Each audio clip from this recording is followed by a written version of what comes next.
حدیث نمبر ہے 1564۔ ابو ہریرہ رضی اللہ عنہ سے روایت ہے، ایک آدمی نبی پاک صلی اللہ علیہ وسلم کے پاس آیا، یعنی وہ بھوکا تھا، تو آپ صلی اللہ علیہ وسلم نے اپنی بیویوں کے پاس پیغام بھیجا کہ کچھ کھانے کو ہے۔ انہوں نے جواب دیا، ہمارے پاس پانی کے سوا کچھ نہیں۔ میرے نبی کی 9 ازواج مطہرات حیات تھیں، 9 حجرے ہیں میرے نبی کے 9 گھروں میں، کسی ایک کے پاس بھی پانی کے سوا کچھ نہیں۔ اس قسم پرسی کی عالم میں زندگی کے ایام بھی بیتے ہیں نبی پاک صلی اللہ علیہ وسلم کے گھرانے کے۔ تو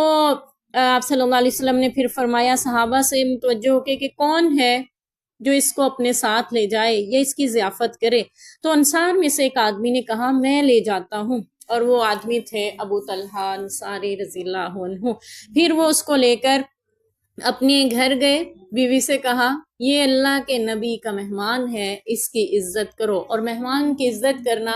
نبی پاک صلی اللہ علیہ وسلم کی سیرت ہمیں سکھاتی ہے، آپ کے فرمان ہمیں سکھاتے ہیں۔ حدیث پاک کا مفہوم ہے، آپ نے فرمایا جو اللہ آخرت پہ ایمان رکھتا ہے اسے چاہیے مہمان کی عزت کرے، مہمان کا اکرام کرے، اس کے لیے اہتمامات کرنے کا، اور 3 دن تک بہترین کھانا تیار کرنے کا بھی حکم ہے۔ بہرحال یہ نبی کا مہمان اور اپنے لیے سعادت سمجھ کے ابو طلحہ انصاری اپنے گھر لے گئے، بیوی سے کہنے لگے اللہ کے نبی کا مہمان ہے، اس کی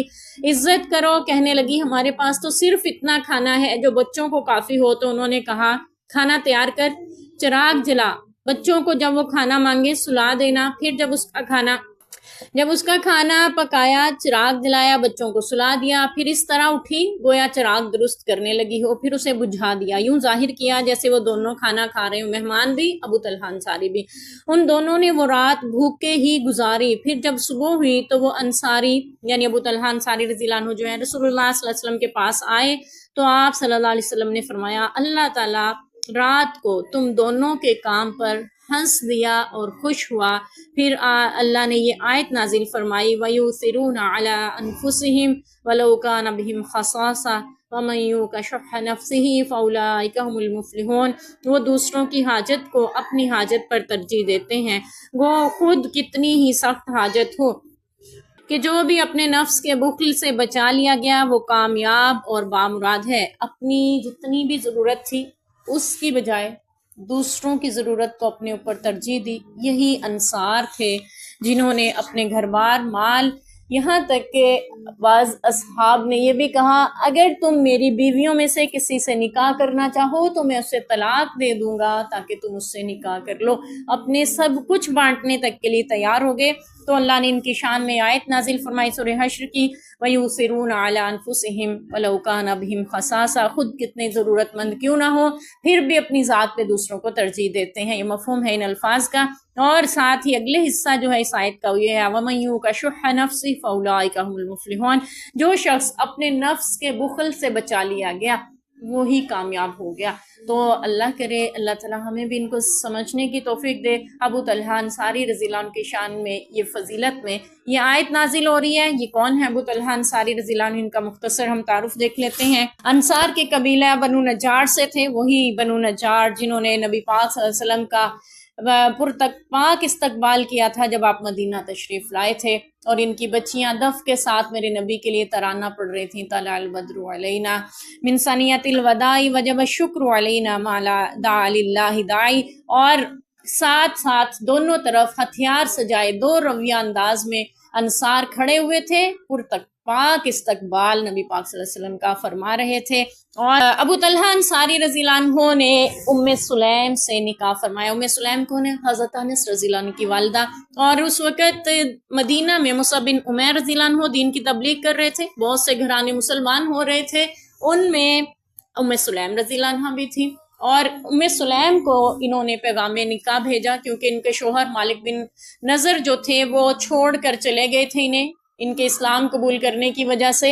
اور پھر وہ انہیں طلاق دے دی ہوئی تھی۔ تو ابو طلحہ انصاری نے ان کو پیغام نکاح بھیجا، یہ اس وقت تک مسلمان نہ تھے۔ انہوں نے ام سلیم نے کہا کہ جس وجہ سے پہلے شوہر کو چھوڑا ہے وہی سبب تم میں بھی ہے، ہاں اگر تم اسلام قبول کر لو تو وہی ان کا مہر ہوگا۔ اس بات پر ابو طلحہ انصاری رضی اللہ عنہ نے اسلام قبول کیا، اور حضرت انس فرماتے ہیں ام سلیم کے بیٹے کہ میں اس پہ حیران ہوں، بڑا ہی بابرکت حق مہر تھا وہ، یعنی اپنی ماں کے نکاح، اپنی والدہ کے نکاح کی تقریب کو بیان کر رہے ہیں کہ انہوں نے مہر نہیں لیا، اسلام قبول کروایا۔ اور ابو طلحہ انصاری رضی اللہ عنہ نے اسلام قبول کیا، اس وقت ان کی عمر صرف 20 برس تھی۔ جب نبی پاک صلی اللہ علیہ وسلم مدینہ تشریف لائے تو یہ بھی اپنے قبیلے کے ساتھ نبی پاک کے استقبال کے لیے پہنچے، اور ابو عبیدہ بن جراح رضی اللہ عنہ کو ان کا مہاجر بھائی، انصاری بھائی موقعات قائم کر دی کہ ابو عبیدہ انصاری رضی اللہ عنہ، ابو عبیدہ بن جراح یہ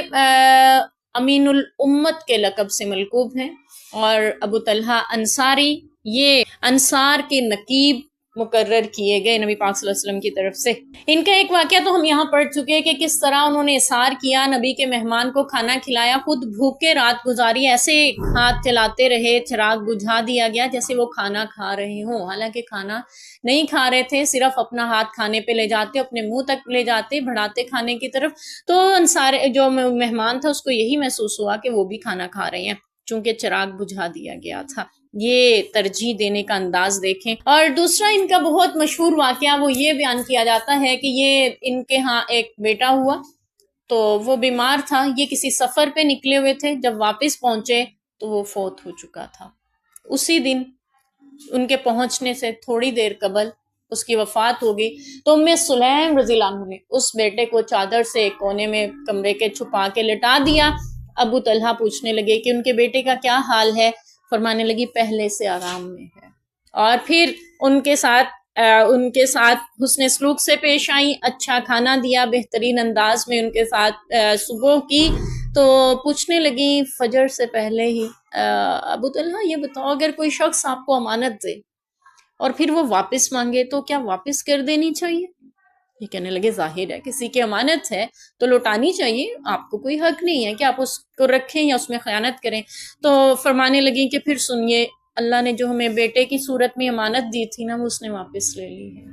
تو آپ اس پہ صبر کریں۔ تو وہ کہنے لگے تم نے مجھے کل کیوں نہیں بتایا؟ جب وہ فوت ہوا تھا اس وقت کیوں نہیں بتایا؟ کہتے مجھے مناسب نہیں لگا، آپ سفر سے تھکے ہارے آئے ہیں اور میں آپ کو پریشان کروں۔ آپ یہاں پہ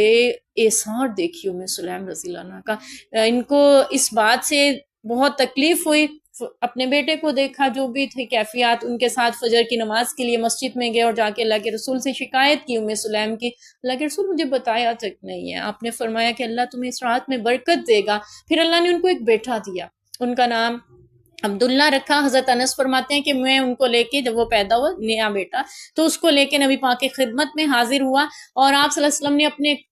منہ میں چھہارے کو چبایا اور اس کے ساتھ لعاب نبی پاک کے دہن اقدس کا شامل ہوا اور اس کی گھڑتی اس کو دی گئی۔ پھر عبداللہ انصار میں تمام لوگوں میں، نوجوانوں میں سب سے زیادہ طاقتور، بہترین اور نمایاں شخصیت کا حامل رہا۔ تو یہ اللہ تعالیٰ نے برکت دی۔ پھر یہ بھی کہا جاتا ہے کہ نبی پاک کی دعا کی برکت سے ان کی آل اولاد بہت دور تک پھیلتی چلے گی۔ بہرحال ام سلیم کا انصار اور حضرت طلحہ رضی اللہ عنہ کی قربانی۔ اور ایک اور ان کا واقعہ یہ بھی ہمیں ملتا ہے تاریخ میں، ہم وہ چوتھا پارہ پڑھتے ہیں نا، لن تنالوا البر حتی تنفقوا مما تحبون، تم اس وقت نیکی کی معراج کو یعنی نہیں پہنچ سکتے، مفہوم ہے اس آیت کا، جب تک اپنی پسندیدہ چیز نہ خرچ کر دو۔ بہرحال ایک باغ تھا ان کا خوبصورت جو انگوروں اور کھجوروں کا تھا، تو یہ اس میں نماز پڑھ رہے تھے اور ایک خوبصورت پرندہ آ کے وہاں چہچہانے لگا، یہ اس کی آواز اور دھن میں اور اس کی شکل و صورت میں کھو گئے، اور یہ بھول گئے کتنی رکعات ادا کی ہیں، اور اس وجہ سے بھی اور آیت کے نزول کی وجہ سے بھی اللہ کے رسول کی خدمت میں حاضر ہوئے، آ کے عرض کرنے لگے اللہ کے رسول، میں اپنا وہ پسندیدہ ترین باغ جس میں انگوروں اور کھجوروں کے باغات ہیں اور بہترین پھل دیتا ہے، وہ اللہ کی راہ میں خرچ کرنا چاہتا ہوں، وقف کرنا چاہتا ہوں۔ تو آپ صلی اللہ علیہ وسلم نے فرمایا تھا کہ اس کو اپنے قریبی عزیزوں میں، جو ان کے بھتیجے یتیم تھے، ان میں تقسیم کر دیا انہوں نے۔ تو پھر وہ فرماتے تھے کہ اگر مجھے اس کو خفیہ رکھنا ممکن ہوتا تو میں کبھی ظاہر نہ کرتا، یعنی میں اس کو خفیہ ہی صدقہ کرتا، ظاہر ہے باغ ہے، کسی کو دینا ہے، سارے لوگوں کو پتہ چلے گا، اس لیے میں نے نبی پاک کو اس پہ گواہ بنا لیا اور اس لیے میں نے بتا کے وقف کیا، ورنہ میں اس کو خفیہ بھی وقف کر دیتا اگر اس کو چھپانا ممکن ہوتا۔ یہ ان کے بڑے احسار اور قربانی والے واقعات ہیں۔ اور اس کے ساتھ ایک بہت اہم واقعہ ہے، نبی پاک صلی اللہ علیہ وسلم کے بعد جب تشریف لائے مدینہ پاک میں، تو آپ صلی اللہ علیہ وسلم نے، نبی پاک صلی اللہ علیہ وسلم سے محبت اس قدر تھی، انصار ویسے ہی جانثار تھے، تو نبی پاک صلی اللہ علیہ وسلم سے اتنی محبت تھی کہ آپ صلی اللہ علیہ وسلم نے جب حج فرمایا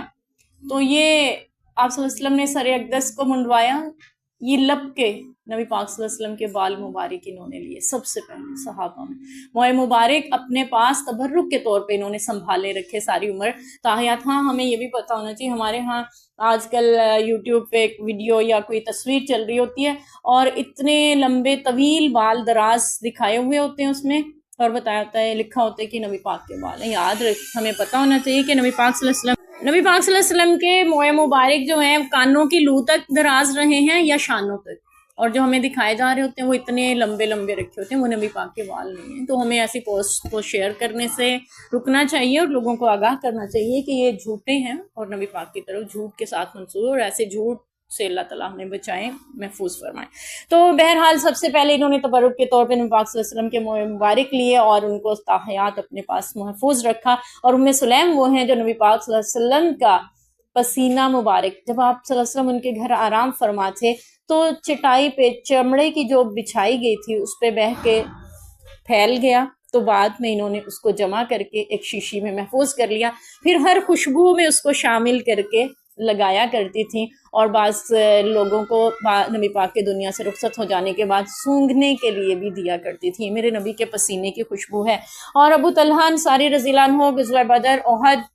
باقی تمام جنگوں میں بھی شریک رہے، غزوہ احد میں ان کا خاص کردار رہا۔ اس وقت میں جب بگدڑ مچ گئی تھی تو یہ نبی پاک صلی اللہ علیہ وسلم کے لیے ڈھال بن کے کھڑے ہوئے تھے۔ آپ صلی اللہ علیہ وسلم کو جب لوگوں کو واپس بلا رہے تھے کہ آؤ جنگ لڑیں، تو اس وقت میں ہتھیار وغیرہ سب کے ایک دم بگدڑ مچنے کی وجہ سے چھوٹ چھاٹ گئے تھے۔ ابو طلحہ انصاری کے پاس بھی بس کمان رہ گئی تھی اور یہ ڈھال نہیں تھی ان کے پاس، تیر تا کے کافروں کی طرف پھینکتے تھے، ان کو مار رہے تھے، قتل کر رہے تھے۔ جو تیر نبی پاک کی طرف آتا تھا اپنا سینہ پیش کر دیتے تھے، اپنا ہاتھ آگے بڑھا دیتے تھے، اور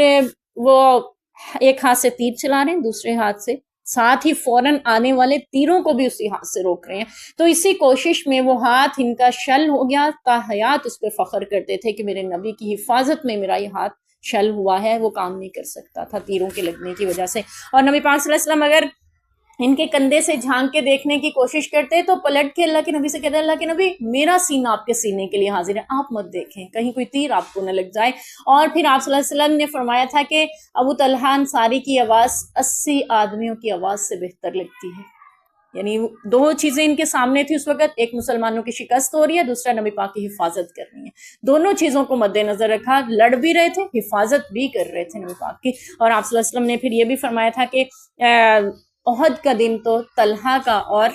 سعد بن ابی وقاص رضی اللہ عنہ کا ہے۔ سعد نبی پاک صلی اللہ علیہ وسلم کے جو ماموں تھے، اور طلحہ یہی ابو طلحہ انصاری رضی اللہ عنہ۔ تو ان دونوں نے نبی پاک صلی اللہ علیہ وسلم کی حفاظت کی، اور آپ فرماتے تھے سعد تیر چلاؤ، میرے ماں باپ آپ پہ قربان، اور آپ صلی اللہ علیہ وسلم کی طرف سے دشمنوں پہ تیر چلا رہے تھے سعد رضی اللہ عنہ۔ غزوہ حنین میں نبی پاک صلی اللہ علیہ وسلم نے ارشاد فرمایا تھا جو جس کو قتل کر دے گا، جس کافر کو، اس کا سامان اسی کا ہوگا۔ ابو طلحہ انصاری نے اکیلے 20 آدمیوں کو قتل کیا اس دن۔ آپ کو پتہ ہے ایک مرغی یا بکرا ذبح کرنا ہو کتنا مشکل ہوتا ہے، ایک انسان کو قتل کرنا، اور پھر 20 آدمیوں کو قتل کرنا ایک معنی رکھتا ہے۔ اور پھر ان کا سامان ابو طلحہ انصاری رضی اللہ عنہ کو دیا گیا۔ نبی پاک صلی اللہ علیہ وسلم کی جب وفات ہوئی، دنیا سے رخصت ہوئے، تو 2 صحابی تھے جو قبر بنا لیا کرتے تھے، ایک ابو طلحہ انصاری رضی اللہ عنہ، دوسرے ابو عبیدہ بن جراح رضی اللہ عنہ۔ ابو عبیدہ بن جراح رضی اللہ عنہ صندوقی قبر بناتے تھے، یعنی ایک قبر کا گڑھا کھودا جاتا ہے، پھر اس کے درمیان پھر ایک اور گڑھا کھودا جاتا ہے بالکل سیدھا۔ اور ابو طلحہ انصاری رضی اللہ عنہ جو ہے وہ بغلی قبر کھودتے تھے، یعنی بالکل سیدھا گڑھا زمین میں کھودا گیا، پھر اس کے ایک طرف تاک کی طرح قبر کو کھودا جاتا ہے، اس کو بغلی قبر کہتے ہیں۔ دونوں کو پیغام بھیج دیا گیا کہ کون جو پہلے آئے گا ویسے ہی قبر بنا لی جائے گی، ایک مہاجرین میں سے ایک انصار میں سے۔ تو ابو طلحہ انصاری رضی اللہ عنہ پہلے پہنچے، اور پھر یوں نبی پاک صلی اللہ علیہ وسلم کی قبر مبارک جو ہے ابو طلحہ انصاری رضی اللہ عنہ نے اپنے ہاتھ سے کھودی، اور آپ صلی اللہ علیہ وسلم کے لیے بغلی قبر بنائی گئی، اور یہ سعادت بھی ابو طلحہ انصاری رضی اللہ عنہ کے حصے میں آئی۔ نبی پاک صلی اللہ علیہ وسلم کے دنیا سے رحلت فرما جانے کے بعد ابو طلحہ انصاری بھی ان صحابہ میں سے تھے جو مدینہ میں رہنا مشکل ہو گیا تھا، جن کے لیے کہ ان کو نبی پاک وہاں نظر نہیں آتے تھے، غم زدہ پریشان رہتے تھے، اور پھر اسی سبب سے وہ مدینہ چھوڑ کر شام چلے گئے تھے۔ اور جب نبی پاک صلی اللہ علیہ وسلم کی یاد سے بےتاب ہو جاتے، شدت اختیار کر جاتی نبی پاک کی یاد، تو واپس دوڑے چلے آتے، مدینہ میں کچھ دن ٹھہرتے، اور پھر